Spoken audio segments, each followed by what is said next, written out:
Check out this free video and make sure you hit like and subscribe. And we're going to start out with the McMahons, both of them, Dave. Starting with Vince McMahon. What's going on? Nothing much. They just, that they had a court of appeals. So there was a ruling months ago. There's actually like a lot of stuff that had to do with the investigation of Vince, which is over, with no charges filed. But in the investigation, it's interesting because they had one judge rule months ago that there was probable cause that a crime was committed, and then they took it to the Court of Appeals, which ruled on Friday, essentially the same thing. In the judge's ruling, they made a 44-page ruling that they believed that Vince McMahon and his lawyer, who is not named, but I think everyone knows who that is.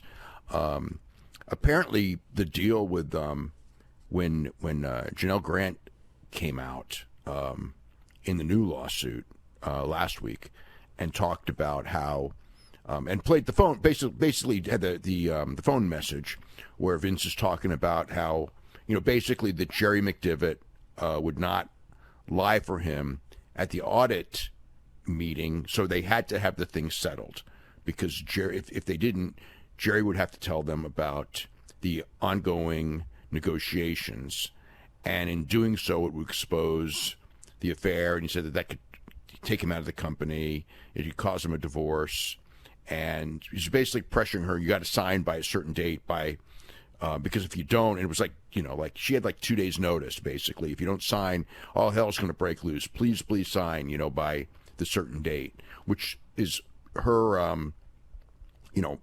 one of her arguments about being coerced and manipulated to sign the thing.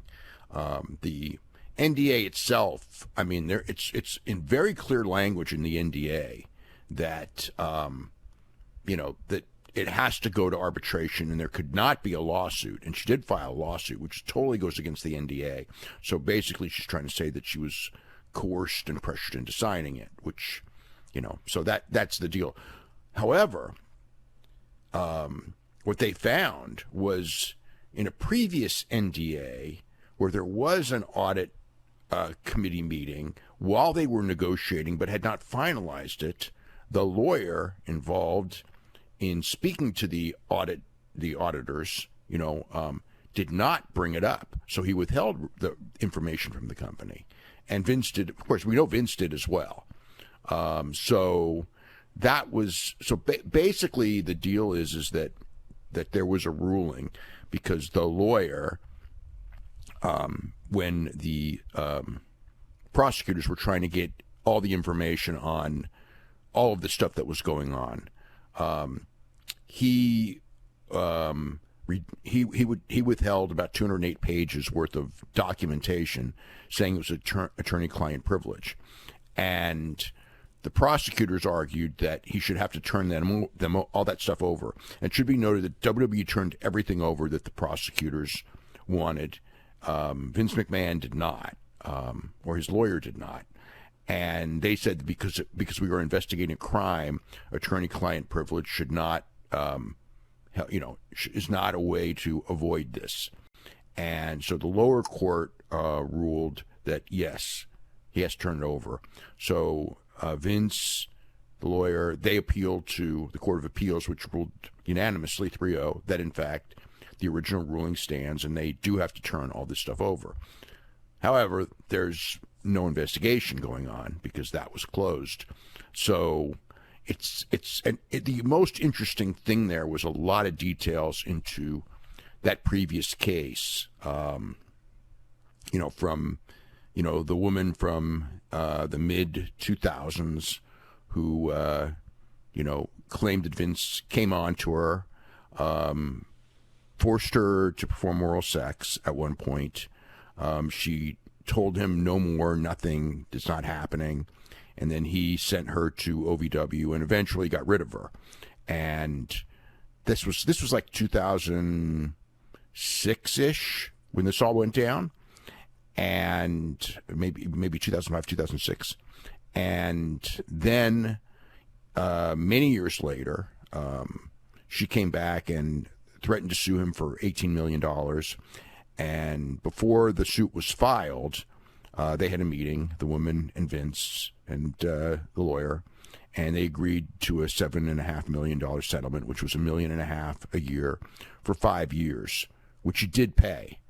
And those are the two cases that they're investigating because the Chatterton case, I think that maybe it's the statute of limitations as far as the criminal ran out because the Chatterton case is like 1986.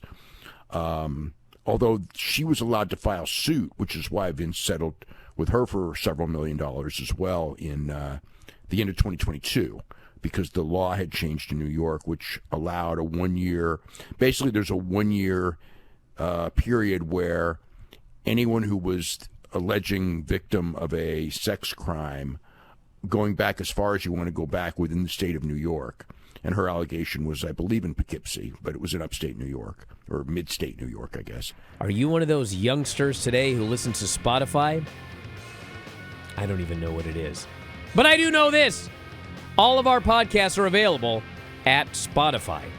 You can head up right now and sign up. The easiest way to do so, f4wonline.com/Spotify. And for just $9.99 per month, you can listen to 84 podcasts on any given month. 84! 2 to 3 podcasts every single day covering pro wrestling and mixed martial arts. And if you think about $9.99 per month, that's just pennies per day. So check it out today on Spotify. That's f4wonline.com/Spotify. f4wonline.com/Spotify.